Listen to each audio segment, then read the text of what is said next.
fly through the deep blue underneath the ocean. We'll control the ocean wide from down, down underneath the sea.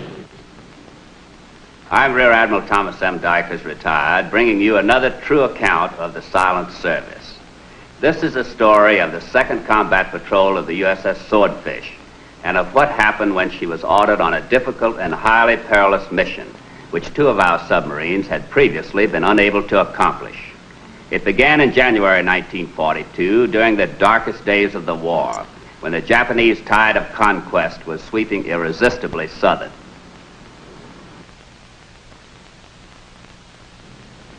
It was less than 6 weeks after Pearl Harbor, and the blow that struck us there was only the first of many attacks falling upon our allies and ourselves.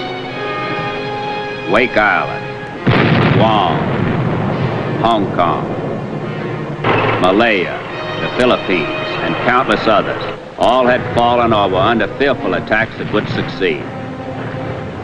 By land, sea, and air, the Japanese were pressing forward, despite the desperate and gallant resistance of the meager forces of our allies and ourselves. Of all our outnumbered forces, none fought back more tellingly than our submarines.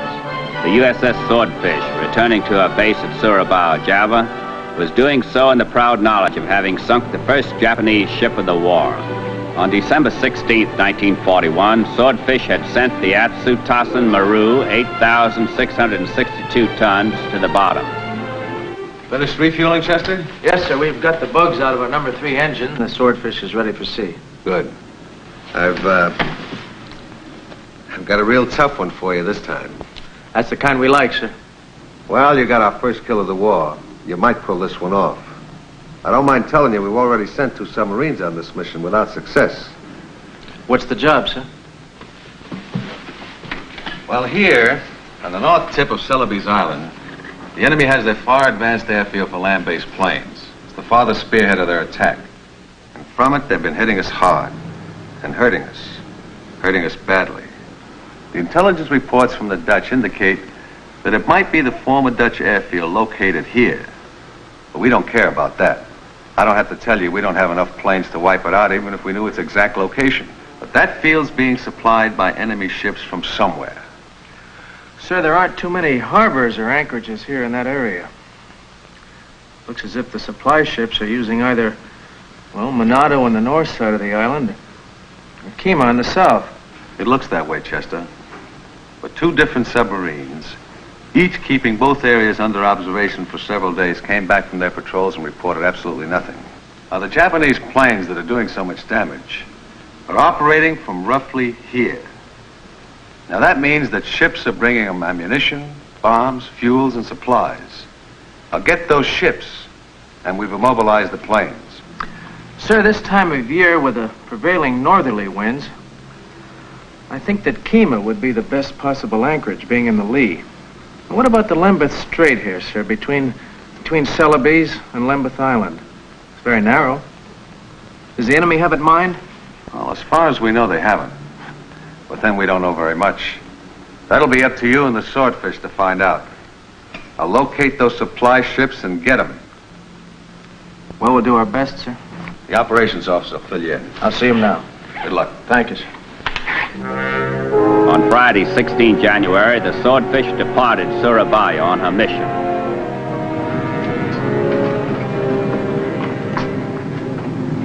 What's been keeping you, Mike? Scared to finish because you know I'm going to beat you? What's that? What's it look like to you, Dutch? Canned cow. Ooh. Since when you taken to drinking milk? That isn't what you were belting down at Rosie's bar last night. Who says it's for me? Come on, Lucky. Chow time. Where'd you get that? Followed me down the street last night when I was coming back to the ship. He was yowling for a handout, said he hadn't eaten for a week. He sure looked it. So I brought him along. Named him Lucky. We need a mascot, right? Lucky? A black cat aboard ship? Don't you know that's the worst kind of Jonah? You heard that black cats are hoodoos, haven't you, Gabby? Come on, relax. He's got a long time to grow yet before he's a cat. Right, Gabby? Besides, I like cats. They bring me good luck. tie a rock around that thing's neck and throw it overboard before it does any harm. Anybody throws Lucky overboard better be a lot bigger than me or they'll follow him. A black cat. Boy, you're in a real bad way. Bad way, huh? Ha! That's better than being superstitious like some guys I know. All right, I leave it up to you, Gabby. You got sense. Yeah, Gabby, look. Could a little kitten like him be bad luck? Wouldn't know. All right. Let's get on with the game. Your roll. Double sixes will bail me out. Come on, boxcars. Attaboy, Lucky. At dawn, 8 days later, Saturday, 24 January, Swordfish had transited Molucca Passage. Now she submerged as she neared Kima, the Celebes harbor that had previously been scouted without result.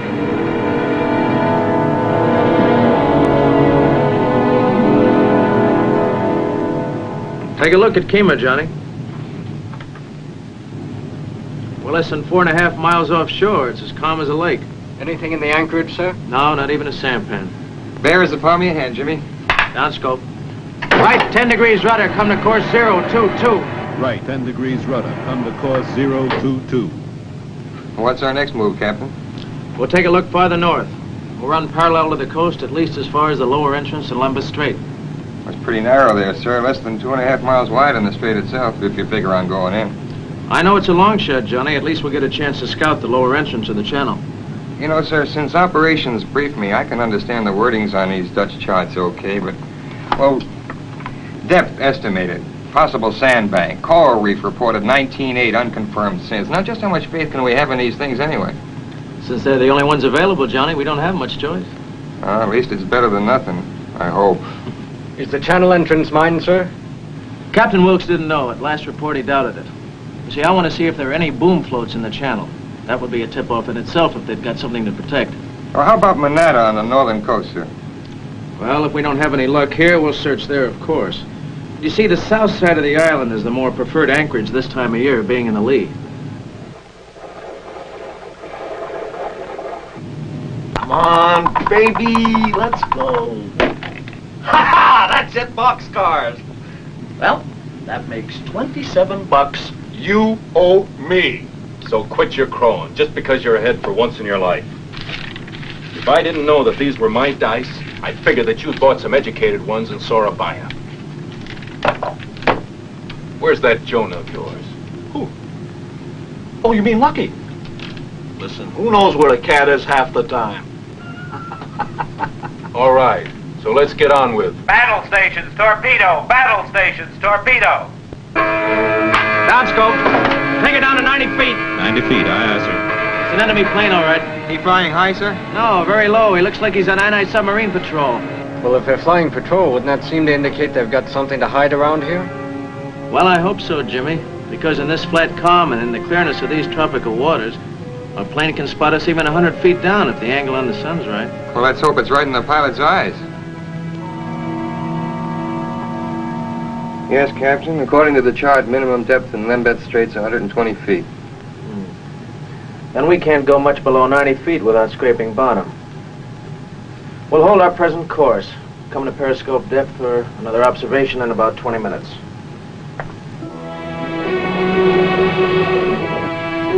Sound forward, reports all clear. No screws, no echo ranging. Here you are, Lucky. Here's your battle station, okay? With that hoodoo in here, I'll bet $5 we don't get a shot. And 5 more that if we do, we miss the target.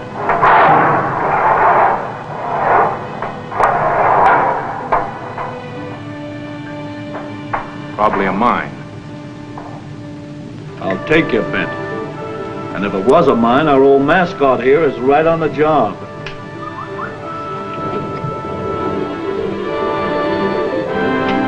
Up scope.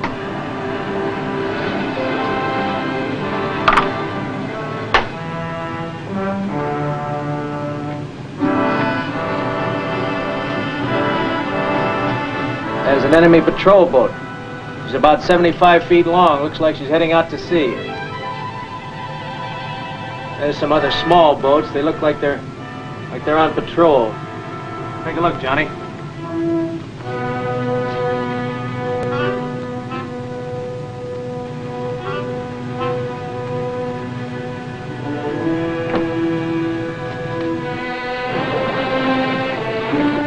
Now we're sure leaving a nice periscope wake astern.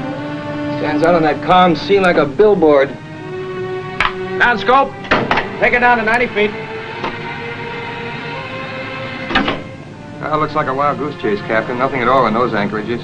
2 other subs came back with that same report, Johnny. I promised Captain Wilkes we'd make sure. So we'll just proceed right on up Lambeth Strait for another hour, even if we're wasting time. Don't you make any mistakes in your navigation, huh? You do me a personal favor. Well, if you put it that way, Captain, I'll try not to.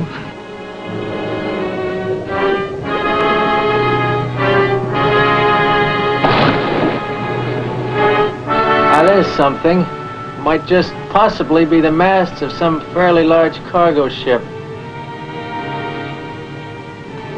It's too far away to be sure. It's almost on the horizon. There's another set. There's a lot of small stuff. Tugs and sampans. There's some patrol planes, seaplanes, anchored off Marai. Take a look. Yeah. Some perfect bunch of sitting ducks for us, Captain. Sitting ducks, all right. Clark, take a look. Down scope.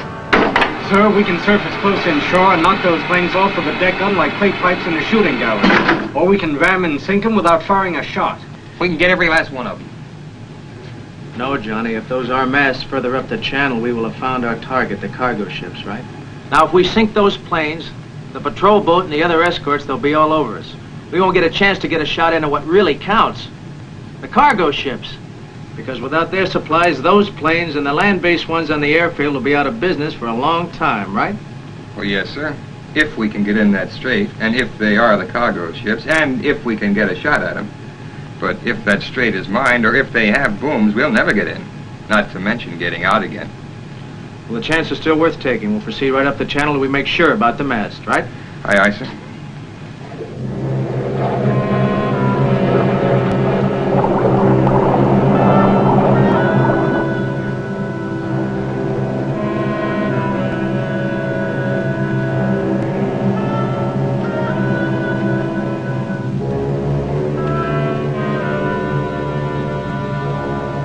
Nice going, Johnny. You're square in mid-channel.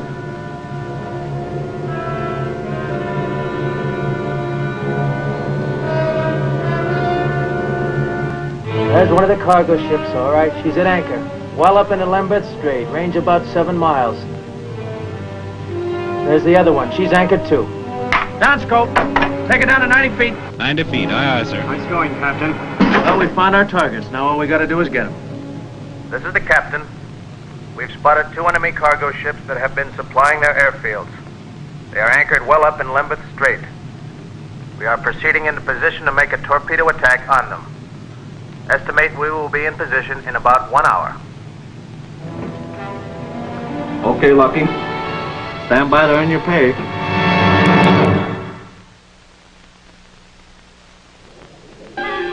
For the next hour, Swordfish crept cautiously along the narrow channel, unable in such shallow waters to submerge deeply enough to be hidden from enemy plane observation. With the periscope being raised only for the briefest observations at intervals of 20 minutes, absolute perfection in navigation was a must.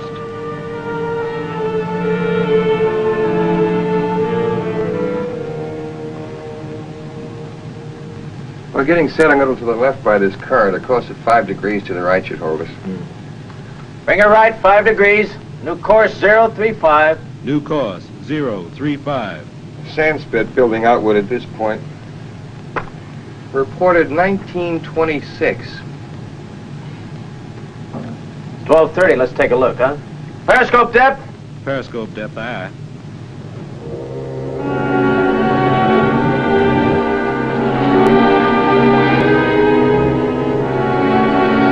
Like they're carrying supplies across to Lambeth Island.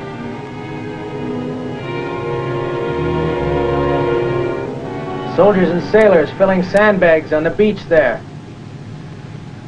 We'll take the nearest freighter as our first target. Down scope. Captain, I hear numerous light screws, various bearings, confused noises. Very well. We'll be at optimum firing position in 5 minutes. The next look we take will be a shooting observation. Now here's the situation. The nearest freighter, I make her at 7,000 tons, is anchored no more than 2,500 yards from our present position. The farther one is bigger. She'll go at least 10,000 tons. She's anchored at a range of 4,000 yards. What about the current, sir? With the targets anchored, it'll have plenty of effect on our torpedoes. We'll just have to guess at it, Jimmy. I'll make an offset on the scope to allow for the current. I'll figure it at 1 knot. Aye, aye, sir. Set depth 8 feet. Set depth 8 feet. Depth's at 8 feet. Tubes ready forward. Tubes ready forward. Up scope. This is a shooting observation.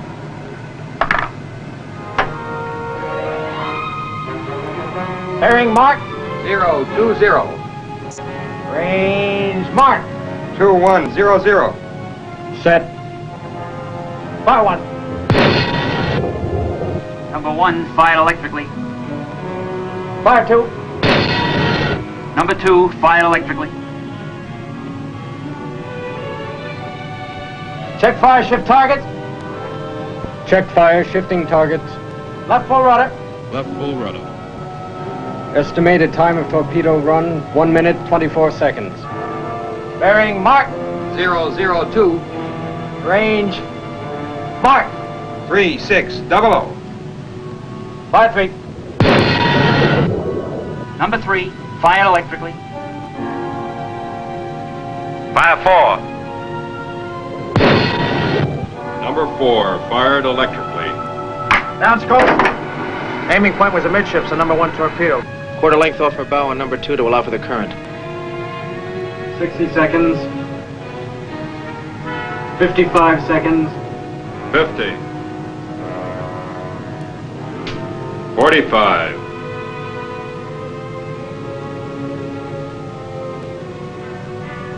The Swordfish had fired at both ships in quick succession, and the torpedoes went streaking off towards their targets.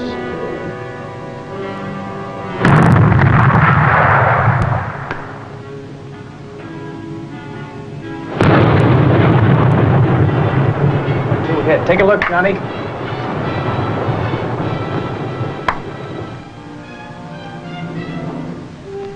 She's starting to roll over. 2 minutes. 5 seconds. 10. 15. They're in a panic on the second freighter's deck, running around all over the place. Number 3 hit the second target square amidships. Number 4 hit. They're both sinking. Down scope. Take it down to 100 feet. 100 feet, aye, sir. Left full rudder, come to course 200. All ahead full. Left full rudder. Come to course 200. All ahead full. Going to get out 4 bells in the jingle, sir? No, Jimmy, they'll probably be expecting us to do that. We'll run full speed for 4 minutes, then cut down to 3 knots. Silence all auxiliaries and try to sneak out. We'll cross them up, I hope. Sounds like gunfire. Shore-based batteries, probably. You getting anything sound? Nothing, sir. Some distant, confused small boat screws on various bearings. Rig for depth charge. 10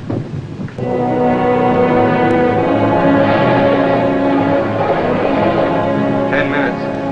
Sound forward reports no propeller sounds. No echo ranging.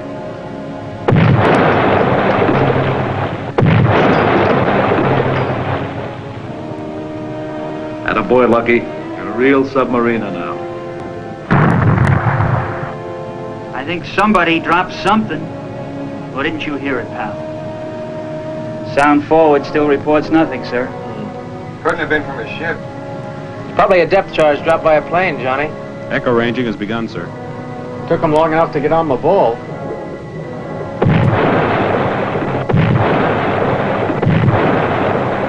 Way off. Well astern of us. If their aim stays that bad, we'll be all right. For almost 3 hours, Swordfish crept cautiously, silently down Lembay Channel. Now that her presence had been revealed by her torpedoing of the cargo vessels, her captain did not dare chance coming to periscope depth for an observation during all that time. She moved blindly towards the open sea. Everything depended upon dead reckoning and luck and the question marks on the charts. Distant echo rangings. No sound of screws at all close.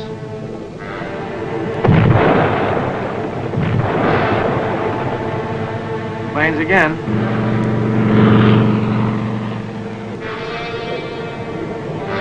What's the channel depth here, Johnny? Varying from 170 to 180 feet, sir.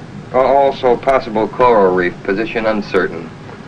Oh, we gotta try to shake that plane off. Left 5 degrees rudder. Left, 5 degrees rudder. Take it down 130 feet. Take it down to 130 feet, aye.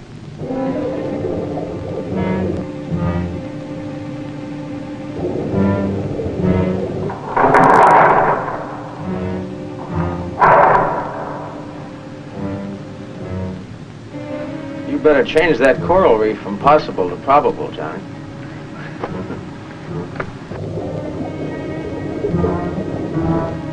Past 1600, nothing for the last 20 minutes. Let's go up and have ourselves a look, huh? Come to periscope depth. Come to periscope depth. There's only one plane in the air, Johnny. Right over Kemah Bay, about 5 miles away. There's no sign of the patrol ship. I guess we shook them off all right.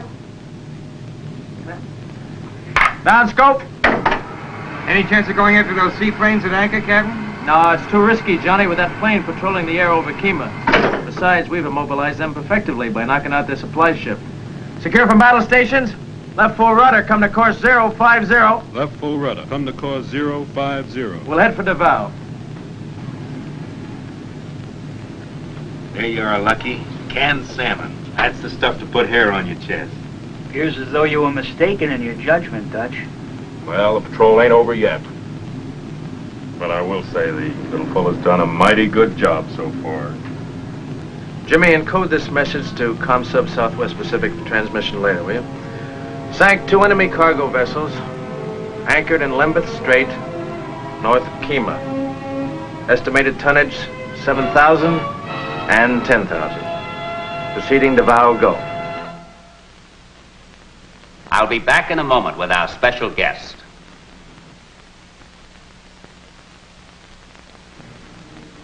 And now I have the honor and the pleasure of introducing to you Rear Admiral Chester C. Smith, who was the skipper of the Swordfish on the patrol you've just seen. Chester, we're very glad to have you aboard. Thank you, Tommy. I certainly enjoyed your reenactment of the beginning of Swordfish's second patrol. According to the records, the balance of that same patrol contained some rather memorable moments, too. Yes, it did. Sometime later, we were ordered to Corregidor to evacuate some highly important personnel. It wasn't until 2 hours before we picked them up that we learned that Swordfish was to take out President Manuel Quezon of the Philippines, his family, and various other high officials of the Philippine government. Was it a difficult operation? Well, it wasn't exactly simple. At the time, the Japanese had the docks of Corregidor under fire from artillery, so the job of boarding a small boat for transfer to a submarine offshore was somewhat hazardous. How did you carry it out? We took President Quezon and the others aboard off Bataan at night without lights. Fortunately, everything went off very well. And after that? We had no sooner delivered the Quezon party safely to San Jose, Panay, than we were ordered to go to the assistance of the United States High Commissioner of the Philippines, Francis E. Sayre, his wife and staff totaling 12 people. You evacuated them also, didn't you? Yes, we got them all aboard, practically under the noses of the enemy. And I don't mind saying that they were rather glad to see us. We landed them in Fremantle, Australia. Sounds like a pretty gratifying patrol. Yes, we got a great deal of satisfaction out of it. I'm sure of that. It's been a real pleasure to have had you with us, Chester. Thank you. Thank you, Tommy. I hope you will be with us again when we bring you another true account of the silent service.